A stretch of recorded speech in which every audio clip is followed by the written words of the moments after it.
এই তোমার শাড়ি তো তোমার জন্মের ভালোবাসা, তা তুমি কি এরা বুঝলে? আসিয়া কয় আমার বৌমার কাছে আমি যা চাই তাই দে, যদি কই হানে আমার 500 টাকা দাও, 2000 টাকা দাও, সাথে সাথে দিয়ে দে। এত ভালো বৌমা আমাকে গ্রামে আর কারো হইনি।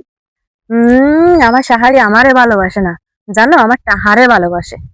না, তোমার টাকারে না, তোমার এই ভালোবাসে। তুমি দেখো, আমারে ভালোবাসে না, আমার টাকারে ভালোবাসে। দেখতে চাইলে আর শুনতে চাই কেউ?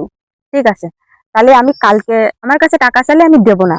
তোমারে পরের দিন যে কি কয় তুমি সেই কথাটা কিন্তু আমার এসে কবা। ঠিক আছে।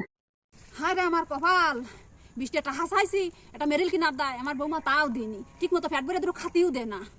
এরা বৌমা যেন আর কারো কপালে না জটে, কোনো সময় কিছু দেবে না, খাতি দেবে না, ফত্তি দেবে না। তুমি ঠিক কইলে, আসলে তোমার শাড়ি তোমার না, তোমার টাকারই বেশি ভালোবাসে।